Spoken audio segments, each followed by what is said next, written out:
తెలంగాణ రాష్ట్ర వ్యాప్తంగా హైడ్రాకి సంబంధించినటువంటి సంచలనం అయితే మనం చూస్తూ ఉన్నాం. మనతో పాటుగా మాట్లాడడానికి చేవెళ్ళ ఎంపీ కొండ విశ్వేశ్వరరెడ్డి ఉన్నారు. సార్, ఎట్లా అనిపిస్తుంది హైడ్రాకి సంబంధించినటువంటి ఆ యొక్క పనితనాన్ని చూస్తే ఎట్లా అనిపిస్తుంది? అసలు హైడ్రా అనేది తెలంగాణ రాష్ట్రానికి అవసరం అంటారా? అది హైడ్రా మీద అందరు స్పందించారు, చాలామంది మెచ్చుకున్నారు. అందరు కూడా చాలామంది మన హైదరాబాద్ నగరం ముఖ్యంగా. కానీ రాను రాను దాని మీద అభిప్రాయం పడిపోతున్నది. అండ్ నిన్న మొన్న చేసిన అయితే కొన్ని పనులు నేను చూపెడతా. హైడ్రా మేము బీజేపీ పార్టీలు ఉన్నాము. హైడ్రా మంచి పని చేస్తే మాకు మంచిదే, అండ్ హైడ్రా చెడు పని చేస్తే మాకు రాజకీయం. ఎందుకంటే కాంగ్రెస్ మా రైవల్స్ చెడు పని చేస్తుంటే మాకు లాభం అవుతుంది. So anyway BJP is a winner. Hydraa మంచి పని చేసినా మేము విన్నర్స్, ఎందుకంటే పట్నం మంచిగా అవుతుంది, ఎలక్షన్ కాపాడుతుంది. హైడ్రా చెడు పని చేస్తే వాళ్లకు రాజకీయంగా వాళ్లకు నష్టమవుతుంది, కాంగ్రెస్ పార్టీకి. అంటే మా రైవల్స్కి నష్టమైతే మాకు లాభమైనట్టు. అయితే బ్యాలెన్స్గా మేము మాట్లాడగలుగుతాము. అందుకే మేము అందరు కూడా హైడ్రా ఉద్దేశం మంచిదంటున్నాం, కానీ దాంట్లో ఎన్నో లోపాలు ఉన్నాయంటున్నాము. ఆ లోపాలు సరిదిద్దుకోకుండా ముంగట వచ్చుంటే ఎంతోమంది జీవితాలు నాశనం అవుతున్నాయి. అవును, కుంటలు చెరువులు నాశనం అవుతున్నాయి అంటున్నారు, కానీ ఇప్పుడు మీరు జీవితాలు నాశనం చేస్తున్నారు. మీరే అన్నారు ఏంటంటే మేము ఫస్ట్ చెర్ల ఉన్నాయి, నోటిఫైడ్ చెర్లు ఉంటాయి, చెర్ల ఎఫ్ఆర్ఎల్ లోపల ఉన్నాయి, కూలగొడతాము. తర్వాత బఫర్ జోన్లో బయట ఉన్నాయి, తర్వాత చూసుకుంటాము. ఉదాహరణంగా ఇది కూడా ఇచ్చిండ్రు, ఎవరు కేటీఆర్ జన్వాడ ఫామ్ హౌస్. అది చెర్లో లేదు, వాస్తవము. అది బఫర్ జోన్లో లేదు, వాస్తవము. అది జియో ట్రిపుల్ అని ఉన్నది. ఇప్పుడు జియో ట్రిపుల్ అని ముట్టాము, అది చెర్ల లేదు, బఫర్ జోన్లో లేదు, ఎఫ్ఆర్ఎల్ లేదని అన్నారు. పర్వాలేదు, ముట్టలేదు మంచి. కానీ మొన్న మా కార్పొరేటర్ మీద దాడి, అది రాజకీయ కక్ష, అది లోకల్ లెవెల్ చేసింది. రాజేంద్రనగర్ తోకల శ్రీనివాస్ రెడ్డికి సంబంధించినటువంటి విషయమా మీరు? సుబూత్లున్నాయి. వాళ్ళు పట్టుబడితే భుజాలు కూడా దులుపుకున్నారు, గుమ్మడికాయ దొరికినట్టు. అది సుబూట్లు చూపెడతా. అయితే మొన్న చేసింది ఇది ఒక వ్యక్తినో లేకుంటే ఒక జస్ట్ హైడ్రా అంటే ఎంతోమంది ఉంటారు, అలా ఎంతోమంది ఉంటారు. దాన్ని ఎంతోమంది ఇన్ఫ్లుయెన్స్ కూడా ఉంటుండొచ్చు. ఇన్ఫ్లుయెన్స్ ఉండకుంటే అది మంచిగా పనిచేస్తుంది. ఇన్ఫ్లుయెన్స్ ఉండే అది అన్నోటిఫైడ్ లేక్ అప్పా చెరువు అని 2,857 చెర్లు నోటిఫై అని. ఆ నోటిఫైడ్ చెర్లకు బఫర్ ఎఫ్ఆర్ఎల్ ఉంటుంది, ఎఫ్టిఎల్ అంటారు, ఎఫ్ఆర్ఎల్ అంటారు, full tank level of FRL, full reservoir level. దానికి బఫర్ జోన్ ఉంటుంది. ఇది నోటిఫైడ్ చెరువే కాదు. అంటే చెరువే కాకుండా నోటిఫైడ్, దానికి ఎఫ్ఆర్ఎల్ఏ ఉండదు. ఎఫ్ఆర్ఎల్ లేకుంటే బఫర్ జోన్ కూడా ఉండదు. మళ్ళీ ఇక్కడ ఏ హద్దు చూసుకులో కొట్టిండ్రు. అయితే నేను ఇట్లనే యూట్యూబ్ ఛానల్లో నిన్న చెప్తే రాత్రి నిన్న అది నోటిఫికేషన్లో పెట్టిండ్రు ఆ చెరువు. అంటే మళ్ళీ మార్చారంటారా? ఇప్పుడు ఇది నిన్న మార్చిండ్రు. మొన్నటి వరకు లేకుండే.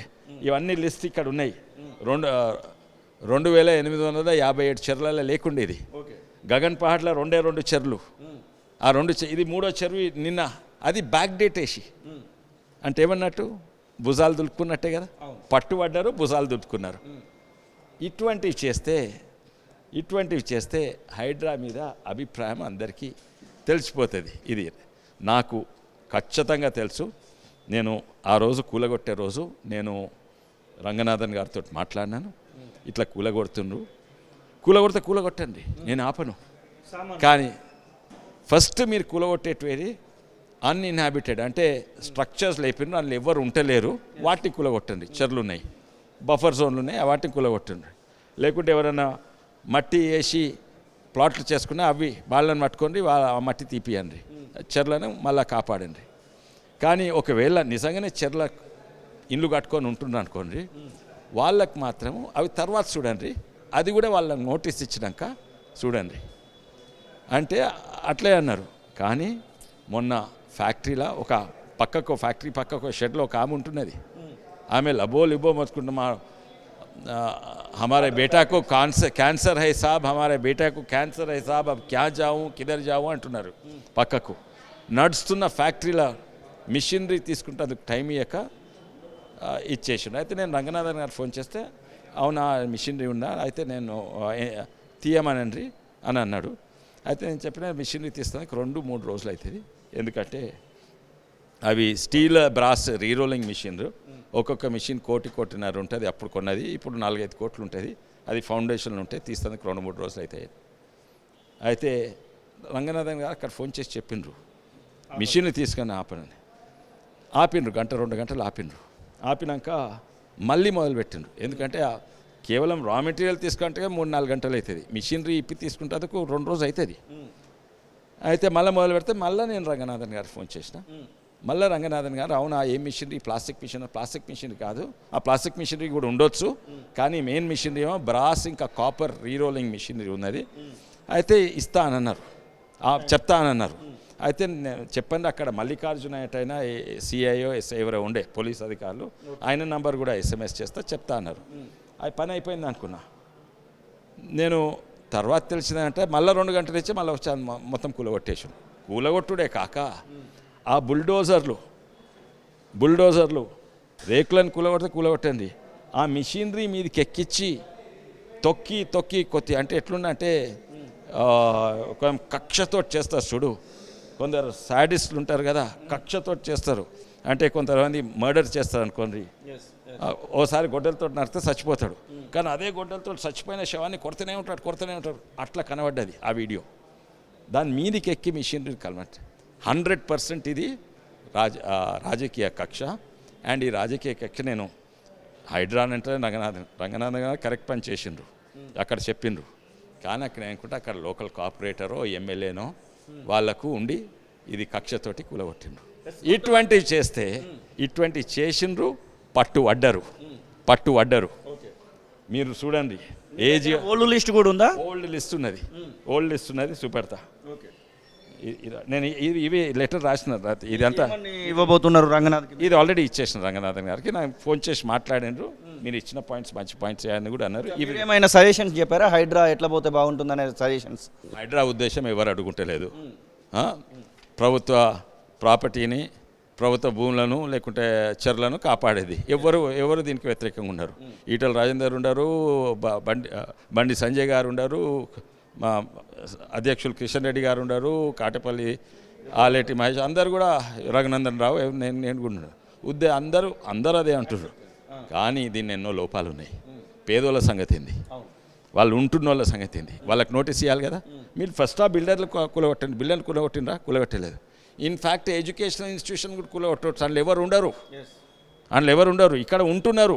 వంట సామాన్ ఉంటుంది, పూజ రూమ్ ఉంటుంది. అయితే అవి కూలగొట్టలేరు. ఫస్ట్ ఇన్హాబిటెడ్ అంటే ఎందుకు పట్టుతున్నారు, అది తప్పు. అయితే ఉన్నది చూడండి లిస్ట్, ఇది పట్టుకోండి. ఓల్డ్ లిస్ట్ 90 పేజీలు, ఒక పేజ్ కాదు అది. ఇగో ఇట్లా ఓల్డ్ లిస్ట్ 2857. ఇగో ఇవన్నీ లిస్ట్ ఉన్నాయి. నేను కాల్స వాట్సాప్లో పెడతాను. 27 చెర్లు ఇప్పుడు కొత్తగా యాడ్ చేసిండ్రు. సరే నిన్న యాడ్ చేసిండ్రు, సరే లేదు కూలగొట్టిండ్రు, అయిపోయాయి. కానీ ఎందుకు పోయి బ్యాక్ డేట్ ఎందుకు చేయాలి చెప్పండి? బ్యాక్ డేట్ చేసిందంటే ఇది తెలుసు కదా, ఎట్లయినా వీళ్ళు కేసు పెడుతుండ్రు, రేపో మాపో ఆ పైసలు డ్యామేజెస్ వాపస్ రావాలి. 10 మేరకు డ్యామేజ్ సూట్ అయిపోతా ఉన్నారు మీ అంచనా మేరకు? తోకల శ్రీనివాసరెడ్డి గారు అది చూసుకుంటున్నారు, వాళ్ళు చూసుకుంటున్నారు. ఇంకోటి ఏంటంటే ఇప్పుడు కొన్ని పాత ప్రభుత్వం చేసిన తప్పులు చేస్తున్నారు. అవి మీ నుంచి వస్తుండ్రా, కిందోళ్ళు రాజకీయ నాయకులు చేస్తుండ్రా, అది కాంగ్రెస్ పార్టీ చేస్తుందా తెలియదు. ఇది అనుకుంటే నేను లోకల్ లీడర్స్ల కక్షనే అనుకుంటున్నా.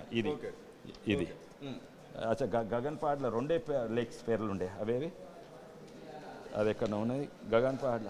అంటే ఇప్పుడు ఇది 3వ లేక్ కింద దీన్ని అప్ప చెరువును ఇంక్లూడ్ చేశారంటారు. ఇది పట్టుకో గగన్పాడ్ల 2 లేక్స్ ఉన్నట్టుండే కదా, అదేది ఏది ఇది కాదు 2 లేక్స్ అని ఆర్టీఐ రెస్పాన్స్ ఉండే, ఒక ఆర్టీఐ రెస్పాన్స్ ఉన్నది.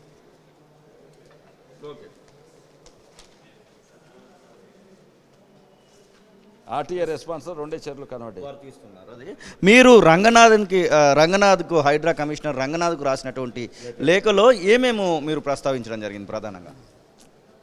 ఈ రంగనాథన్ రాసిన లేఖలు హైడ్రా ఉద్దేశం ఎవరు అడ్డుకుంటలేదు, అది లక్ష్యం కరెక్టే. దీంట్లో 4 లోపాలు ఉన్నాయి. 4 లోపాలు ఉన్నాయి, 2 అపోహలు ఉన్నాయని రాసిన. మీరు ఎలాంటి అపోహలను వారికి చెప్పడం జరిగింది? లోపాలలో వేటిని సరిచేసుకోవాలి ఏంటంటే ఫస్ట్ నిందితులు ఎవరో బాధితులు ఎవరో గుర్తించాలి. నిందితులు ఎవరైతే బిల్డర్లు కట్టినరో లేకుంటే ఆ ప్లాట్లు లేక్ల మట్టి వేసి ప్లాట్ చేసినరో వాళ్ళు నిందితులు, పర్మిషన్ ఇచ్చే అధికారులు నిందితులు. బాధితులు ఎవరు? అది అమాయకులు కొన్నోళ్ళు బాధితులు. ఫస్ట్ అది గుర్తించండి.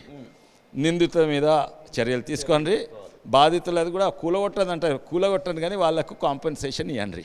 అంటే కాంపెన్సేషన్ మీ జైల్లో నుంచి ప్రభుత్వ జేబులో నుంచి అవసరం లేదు, ఆ బిల్డర్స్ దగ్గర బిల్డర్స్ ఉన్నారు వాళ్ళ దగ్గర. ఒకవేళ ప్రభుత్వం అది చేత కాకుంటే అప్పుడు ప్రభుత్వం ఇవ్వాలి. అది first compensation to innocent victims. Accountability of officials, అంటే అధికారులు ఎవరైతే నిందితులు ఉన్నారో వాళ్ళ మీద యాక్షన్ తీసుకోండి. ఇంకోటి, వేలాది బిల్డింగ్లు ఉన్నాయి, బిల్డర్స్ చెర్ల కట్టిండ్రు, ఇంకా కడుతున్నారు, వాటిని అమ్మలేదు, అందులో ఎవరు ఉంటలేదు. Uninhabited should be first target మీరు అందులో ఎవరు ఖాళీ ఉన్నాయి వాటిని టార్గెట్ చేయండి. తర్వాత ఇన్హాబిటెడ్, అది కూడా వాళ్ళకు టైం ఇచ్చి ఏది వాళ్ళ సామాన్లు తీసుకుంటేందుకు టైం ఇచ్చి అప్పుడు కూలగొట్టండి. ఫస్ట్ అయితే ఇది. ఇంకోటి ఏంటంటే రెస్టరేషన్, ఉత్త కూలగొట్టేడే కాదు. ఇప్పుడు నాగార్జున అది కూలగొట్టిండ్రు, కూలగొడితే బ్యాకప్ రాలేదు అక్కడ, మళ్ళీ దాన్ని చెరువు ఎట్లుందో అట్లా చేయాలి కదా. అది మీరు చేస్తారా ఎవరు చేస్తారు? ఉత్త కూలగొడితేంది, కనీసం ఉన్న కన్వెన్షన్ అందంగా ఉండే. ఇప్పుడు కూలిపోయిన రేకులు చూస్తే అసలే మంచి లేదు. ఇవి 4 లోపాలు ఉన్నాయి, ఇవి కరెక్ట్ చేసుకోమని చెప్పినాము. తర్వాత 2 అపోహలు ఉన్నాయి.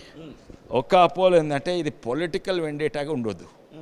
అండ్ సంతోషం, అవును, చూస్తే ఇప్పుడు సీఎం గారి అన్న తిరుపతి రెడ్డి గారికే నోటీస్ పోయింది, మీది కూడా ఇది ఉందని టైం ఇచ్చి.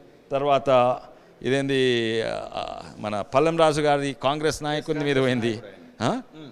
అండ్ అదే అనుకున్నాము. కానీ నిన్నటి ఘటన చూస్తే ఇది 200% లోకల్ పొలిటికల్ వెండేటా. ఎమ్మెల్యేను అక్కడ లోకల్ కార్పొరేటర్స్ కలిసి చేసిండ్రు. అయితే పొలిటికల్ వెండేటా ఉండొద్దు, ఎక్స్టార్షన్ బై అఫీషియల్స్ ఉండొద్దు. అంటే పైసలు లేకుండా కూలిపోతుంది బిడ్డ అని పైసలు వసూలు చేయవద్దు. ఈ 2 అపోహలు ఉన్నాయి, ఇవి చేసుకుంటే చాలు. ఇంకా వేరే ఇష్యూస్ కూడా ఉన్నాయి, ఆ తర్వాత మాట్లాడతామని చెప్పినాము. ఏంటంటే ఈ గణేష్ నిమజ్జనాలు, బ్యూటిఫికేషన్ వంక పెట్టుకొని ఇంకా కబ్జాలు చేస్తుడు. పాత ప్రభుత్వం ఇవన్నీ చేసింది, బ్యూటిఫికేషన్ అని ఇంకా వాళ్ళే కబ్జా పెట్టిండ్రు. అయితే ఇవన్నీ కూడా ఇవి తర్వాత చెప్తాను. పేదలకు సంబంధించిన 4 లోపాలు ఉన్నాయి, 2 అపోహలు ఉన్నాయి, అది చెప్పినా క్లియర్లీ చెప్పినాం. ఇంకా పేదలకు సంబంధించినటువంటి విషయంలో కూడా చాలా వరకు నోటీసులు అయితే ఇవ్వడం జరిగింది. ముఖ్యంగా మనం చూస్తూ ఉంటే ఇక్కడ బోయిన్పల్లి దగ్గర ఉన్నటువంటి ఒక ప్రాంతము, తర్వాత మూసి పరివాహక ప్రాంతంలో దాదాపు 20,000 ఇండ్లకు కూడా నోటీసులు ఇవ్వబోతున్నటువంటి వార్తలు వస్తున్నాయి. ఆల్రెడీ ఏదైతే బోయిన్పల్లి ఉందో అక్కడ నోటీసులు ఇవ్వడం జరిగింది. వారికి రేపో మాపో ఖాళీ చేయాలని చెప్పేసి ఆ నోటీసులలో స్పష్టంగా రాస్తుంది. 1-2 గుళ్ళకు కూడా నోటీసులు ఇచ్చినటువంటి సందర్భాన్ని చూస్తూ ఉన్నాం. ఈ యొక్క విషయాలను ఏమైనా చర్చించారా రంగనాథ్తో? లేదు, ఈ విషయం చర్చించి బట్ ఇండైరెక్ట్గా చెప్పినాం కదా, ఉన్న దానికి నోటీస్ ఇవ్వండి, ఇచ్చిన సంతోషమే, తర్వాత చర్యలు తీసుకోండి. కానీ ముందు ఇప్పటివరకు మీకు కూడా తెలిసి ఉంటుంది, అమీన్పూర్ చెరువో, ఇబ్రాహిం చెరువో, ఇదేంది కాయిదమ్మ కుంటనో, హఫీజ్పేట్ చెరువో, ఎన్నో చెరువులు ఉన్నాయి. అందులో క్లియర్గా బిల్డర్స్ కట్టిన నీళ్ళల్లో అవి కూలగొట్టండి ఫస్ట్. సరే అవి అమ్మినాయి అంటే వాళ్ళకి నోటీస్ ఇవ్వండి. ఇంకా ఇక్కడ ఎన్నో జల్పల్లిలా ఎన్నో ఇవన్నీ కూడా ఉన్నాయి. మిరాలం ట్యాంక్ మిరాలం ట్యాంక్ అంటే మొత్తం ఇక్కడ వరకు వచ్చేది, పివి నరసింహారావు ఫ్లైఓవర్ వరకు అవన్నీ ఉన్నాయి. ఆడ ధైర్యం ఉంటుందా? ఆ బస్సులు ఎవరు ఉంటారు? ఓవైసీకి సంబంధించినటువంటి కాలేజ్ విషయంలో కూడా ఒక చర్చ జరుగుతూ ఉంది. ఓవైసీ కాలేజ్ కూడా పూర్తి స్థాయిలో చెరువు కబ్జా చేసి కట్టినట్టుగా ఒక ఫోటో కూడా తిరుగుతూ ఉంటుంది. అది కూడా మీరు చూసినట్టున్నారు అనుకుంటున్నాం. ఆ విషయంలో అలాగే అనురాగ్ యూనివర్సిటీ పల్ల రాజేశ్వరరెడ్డి విషయంలో, మల్లారెడ్డికి సంబంధించిన కొన్ని ఇన్స్టిట్యూషన్స్ విషయంలో ఆలోచిస్తున్నాం. విద్యార్థులకు అకాడమిక్ ఇయర్ లాస్ అయ్యే అవకాశం ఉందనేటువంటి మాటలు వినబడతాం. ఇట్లా మీరేం చెప్తారు ఆ విషయం? అకాడమిక్ ఇయర్ లాస్ ఏం కాదు. ఎన్నో ఖాళీపడ్డ ఇంజనీరింగ్ కాలేజ్ ఉన్నా అక్కడ పోయి చేయవచ్చు టీచింగ్. వాళ్ళు అక్కడే రాత్రి ఎవరు ఉండరు. అది అకాడమిక్ కాదు, దానికి ఒక ధైర్యం, పొలిటికల్ ప్రెషర్ చాలా ఉంటుంది. ఓ 2 నెలలు 3 నెలలు ఇచ్చి టైం ఇస్తే నేనేమనుకోను. కానీ ఖాళీ ఉన్న ఎందుకు కూలగొడతలేరు? సరే, ఈ ఓఎస్సీ కాలేజ్లోనే అందులో స్టూడెంట్స్ ఉన్నారు, ఇది ఉన్నది, అది నడుస్తున్న ఇన్స్టిట్యూషన్. దానికి టైం ఇచ్చి చేయండి. టైం ఇచ్చి చేస్తారా చేయరా దాన్ని తెలియదు, చూద్దాము చేస్తారా చేయరా అని. దానికి కొంచెం టైం ఇచ్చు. కానీ ఎంతోమంది బిల్డర్స్ ఉన్నారు. ఇక్కడ సముద్ర అని ఫీనిక్స్ ఫస్ట్ కేటీఆర్ది మా నానకరం కూడా అవుటర్ రింగ్ రోడ్లో చెరువు ఉన్నది. సాధారణ మొత్తం చెరువు, అది 4 ఎకరాల చెరువు ఉంటే 4 ఎకరాల ప్లాట్ అయింది. అక్కడ టవర్లు వేస్తూ ఉన్నది, వేగంగా లేస్తున్నది, రోజు ఒక ఫ్లోర్ పడుతున్నది. అదా బాగా చేయండి, చేస్తలేరు. ఫిరంగి కాలువ అన్నారు, అది ఫస్ట్ తప్పు నాలా.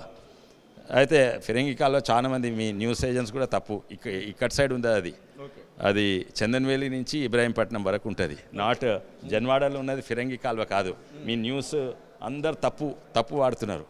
ఆ ఫిరంగి కాలువ శంషాబాద్ నుంచి పోతారు. మొత్తం 311 జీవో మాత్రమే ఎఫెక్టెడ్ అంటారు జన్వాడకైతే. జన్వాడ 2 లోపాలు ఉన్నాయి. ఇంకా పెద్ద లోపం ఏంటంటే ఆడ ఒక వాగు ఉన్నది, వాగు పాయ. ఆ పాయను మేము అక్కడ పనాద్ అంటాం. పానాద్ అంటే వానాకాలంలో వాగులో నీళ్ళు వారుతాయి. నీళ్ళు వారినప్పుడు లేకుంటే నీళ్ళు తక్కువ ఉన్నప్పుడు అందులో నుంచి ఎడ్ల బండ్లు పోతాయి. అది పానాద్. అది వాటర్ ఛానల్ బ్లాక్ చేసిండు కేటీఆర్. అలుగు లెక్క మీరు అనే పానాద్. చెల్లు కర్ర అంటే అలుగు దునకాలే, అది కాదు. పానాద్ అంటే వాగే.